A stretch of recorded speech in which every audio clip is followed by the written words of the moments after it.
Rumah, kira-kira apa yang kalian pikirkan ketika mendengar kata rumah? Bagus, mewah, nyaman, luas, mahal, dan pasti masih banyak. Kira-kira berapa sih jarak rumah ideal antara rumah kita dengan tetangga, antara rumah kita dengan jalan raya, atau bahkan rumah kita yang ada di daerah dekat sungai, atau bahkan di pinggir pantai?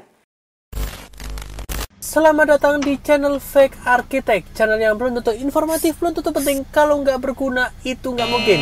Dan kami akan membahas seputar arsitek, dari material bangunan hingga cara pemasangannya, serta desain-desain bangunan yang lagi hits dan kekinian.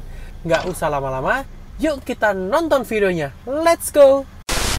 Berapa sih jarak idealnya? Ini yang akan kita bahas di video kita kali ini. Jadi, jarak bangunan ideal itu biasanya sudah ditentukan oleh ketentuan pemerintah setempat. Ini biasanya disebut sebagai garis batas bangunan. Garis batas bangunan ini ada banyak sekali jenisnya. Tapi Fake Architect hanya mau fokus di 2 poin aja. Yang pertama adalah garis sempadan jalan, dan yang kedua adalah garis sempadan bangunan.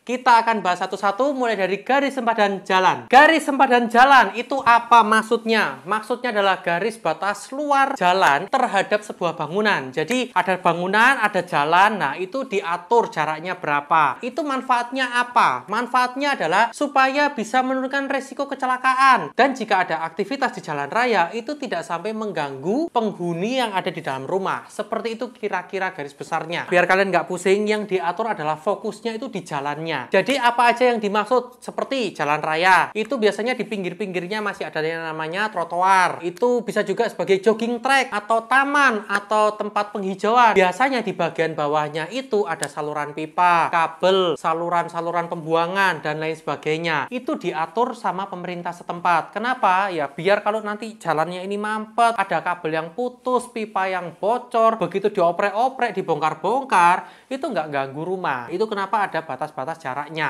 Dengan adanya batas-batas seperti ini, itu pemerintah juga bisa memaksimalkan sebuah ruangan ini, seperti untuk lampu penerangan jalan, tiang listrik, baliho-baliho, event-event tertentu, bisa kata ada basar segala macam. Itu tidak akan sampai memakan jalan itu sendiri. Jadi aktivitas lalu lintas itu tetap bisa berjalan normal, dan juga aktivitas di atas trotoar itu juga bisa berjalan secara normal. Lalu bagaimana dengan garis sempadan bangunan? Bedanya apa? Secara sederhana aja, bangunan ini difungsikan memberikan jarak di sebuah area tertentu yang boleh atau tidak boleh dibangun. Misalnya seperti jalanan carport ke jalan raya, itu ada yang boleh dan tidak boleh kan. Ada yang rumah langsung ketemu dengan jalan raya, biasanya dikasih trotoar. Di trotoar inilah kalian masih diperbolehkan membangun untuk jalan masuk ke dalam carport. Biar kalian lebih jelas, lebih nangkap apa maksudnya garis sempadan bangunan, ini saya ambil contoh gini lah. Kalau misal kata rumah kalian ini dekat dengan area sungai, itu tidak boleh membangun sebuah rumah di tepi sungai persis, itu tidak boleh. Jadi harus diberikan jarak berapa meter baru kalian bisa membangun rumah. Itu sama halnya dengan kalau misal kata kalian bertetangga. Jaraknya berapa sih? Misal kata rumah kita dengan rumah tetangga di depan kita, itu ada aturannya. Termasuk juga dengan sebelah rumah kita, tetangga kanan kiri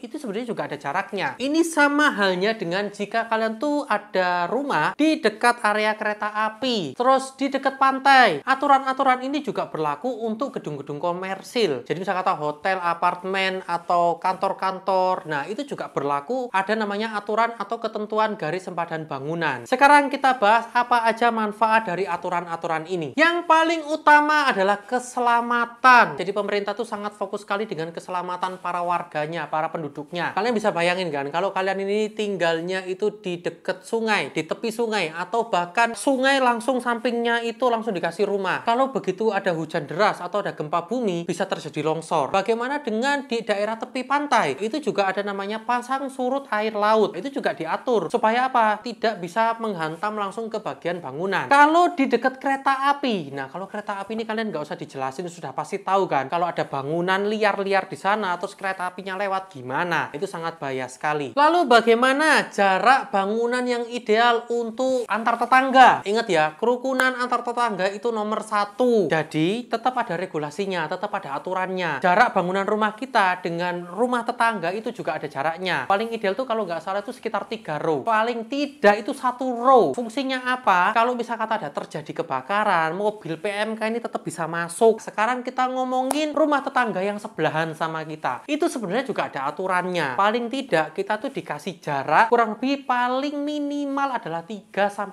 meter. Itu jarak antar rumah di sebelah-sebelah. Tapi kalian bisa bayangin nggak? Kalau memang aturan ini diidealkan dan diaplikasikan di semua perumahan yang ada di Indonesia, pasti developer tuh banyak yang bangkrut. Kenapa? Karena ya tidak bisa memaksimalkan rumah. Apalagi negara Indonesia ini itu termasuk kategori yang padat penduduk. Semua orang pasti kepingin punya rumah sendiri dan ya mau nggak mau dibikin rapat-rapat. Lalu solusinya apa? Solusinya itu ada dua. Yang pertama, paling tidak kalian tuh bisa memberikan jarak 10 cm. Itu jarak antar tembok. Atau kalau kalian mau, paling tidak itu 1 meter. 1 meter itu tetap temboknya boleh nempel, tapi 1 meter setelahnya itu baru bangunan rumah. Tembok sama bangunan rumah ini beda ya. Ada yang temboknya tuh memang difungsikan sebagai bangunan, ada yang temboknya ini hanya difungsikan sebagai pembatas. Poinnya adalah sebisa mungkin kalian tuh harus memberikan jarak. Jadi jangan full bangunan semua. Masalahnya apa aja? Ingat, poin 1, kerukunan tuh nomor 1 ya, antar warga. Poin kedua adalah toleransi. Kalian nggak mau kan pertama kali pindah atau ada tetangga kalian pindah masuk satu komplek perumahan sama kalian, mungkin awalnya baik-baik saja, tapi begitu mereka pengen renovasi rumah, itu baru timbul permasalahan. Ada nih kejadian, pengen rumahnya direnovasi, uangnya berlebih-lebih, pengen bikin, diambrukin, bangun lagi dari nol. Akhirnya apa? Rumah kanan kirinya tetangganya mulai nih muncul retak rambut karena ngerubuhin. Itu mau kontraktor yang biasa, mau yang luar biasa,